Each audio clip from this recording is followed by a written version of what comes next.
আসসালামু আলাইকুম বন্ধুরা, এবি কিচেনে সবাইকে স্বাগত। আজকে আবার আপনাদের সামনে চলে এসেছি আমার একটা রেসিপি নিয়ে। আজকের আমার রেসিপি হলো যে কচি সজনে ডাঁটা বা ছোটো যে ডাঁটাটা হয় সেই ডাঁটার একটি আমি তরকারি বানাবো। আমি এখানে কচি ডাঁটা নিয়েছি 200 গ্রাম। এখন বাজারে তো প্রচুর পরিমাণে কচি সজনে ডাঁটা পাওয়া যাচ্ছে, আবার যাদের গাছ আছে গাছ থেকে তো পাওয়া যাবে। তাহলে এই কচি সজনে ডাঁটাগুলোকে আমি পোস্ত দিয়ে করব। এর সঙ্গে পোস্তর সঙ্গে সর্ষে মেশালেও হবে। আমি এখানে সর্ষেটা ব্যবহার করিনি, 3 চামচ পোস্ত দিচ্ছি। এর সঙ্গে যদি 2 চামচ সর্ষে দেওয়া হয় তাও ভালো হবে। আর এখানে আমি 4টে কাঁচা লঙ্কা দিয়েছি। পোস্ত আর কাঁচা লঙ্কাটা একসঙ্গে আমি একটু পানি দিয়ে ভিজিয়ে রেখে দিচ্ছি 15 মিনিট, তাহলেই পোস্তটা একটু নরম হয়ে যাবে। আর একটা টমেটো দেবো, একসঙ্গে 3টেকে পেস্ট করে নেব। এটা ভিজানো থাক।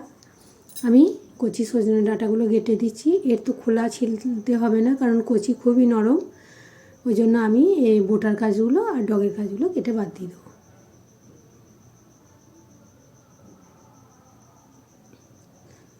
আমি এগুলো কেটে ছোট ছোট টুকরো করে নিচ্ছি। এই ডাঁটাগুলো যদি কচি না হয়ে একটু মোটা হয়ে যায় তাহলেও করা যাবে এরকম এই পোস্ত দিয়ে রেসিপিটা। আমি এগুলো কেটে পানির মধ্যে দিচ্ছি। এটা শুধু ডাঁটা দিয়ে পোস্ত দিয়ে করলেও হবে, কিন্তু আমি এর সঙ্গে একটা আলু দেব, সেই জন্য এটা নতুন আলু এখন ছিলে নিচ্ছি। ছিলে নিয়ে পিস পিস করে কেটে নেব।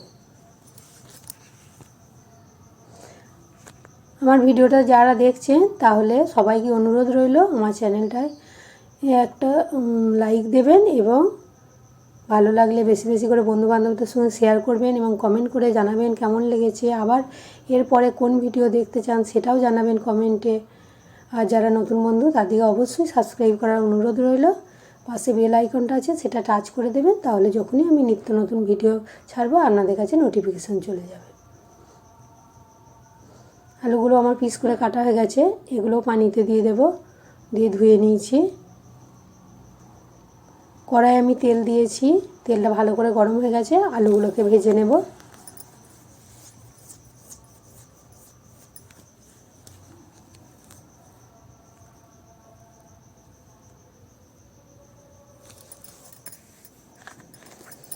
আলুগুলো আমার ভাজা হয়ে গেছে, একটু লাল মতো হয়ে গেছে। এটা না করে একটু ভাজা হলেই হবে।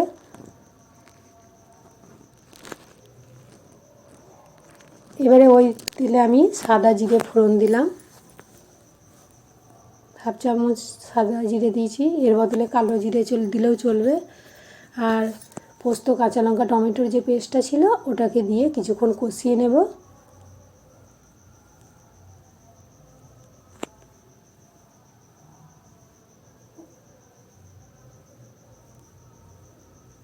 কষানো হয়ে গেছে, তেল ছেড়েছে। এবারে আমি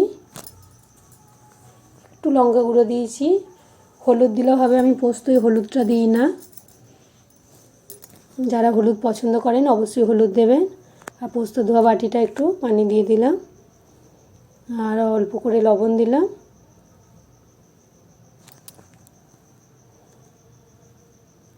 এবারে আমি কেটে রাখা ডাঁটাগুলো দিয়ে দিচ্ছি।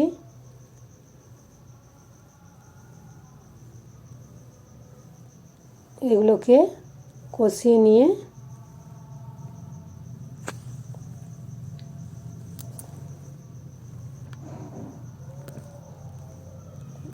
কষানো হয়ে গেছে। একটু 1-1.5 মিনিট ধরে কষালাম, দিয়ে এবারে ঢাকা দিয়ে 3 থেকে 4 মিনিট রেখে দেবো, তাহলেই আমার কচি ডাঁটাটা সিদ্ধ হয়ে যাবে।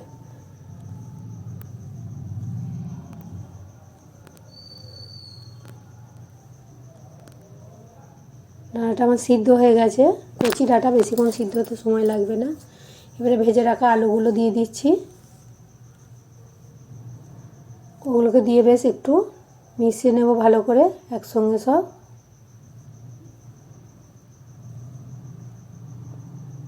এবারে আমি যতটা পরিমাণ পানি লাগবে মাখা মাখা করব, বেশি পানি দেব না।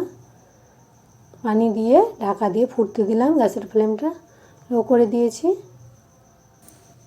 তরকারিটা এরকম মাখো মাখো হবে। লবণটা চেক করে নিলাম, আর এটা দেখতে যত সুন্দর লাগছে খেতেও কিন্তু খুবই টেস্টি আর হেলদি এই কারণেই, কারণ এটা ডাঁটা আমাদের কচি সজনে ডাঁটা হার্টের পক্ষে খুবই উপকার। তাহলে আজকে এই পর্যন্তই, আবার অন্য রেসিপি নিয়ে হাজির হব। সবাই ভালো থাকবেন, সুস্থ থাকবেন। আর কচি ডাঁটা পাওয়া যাচ্ছে, চটপট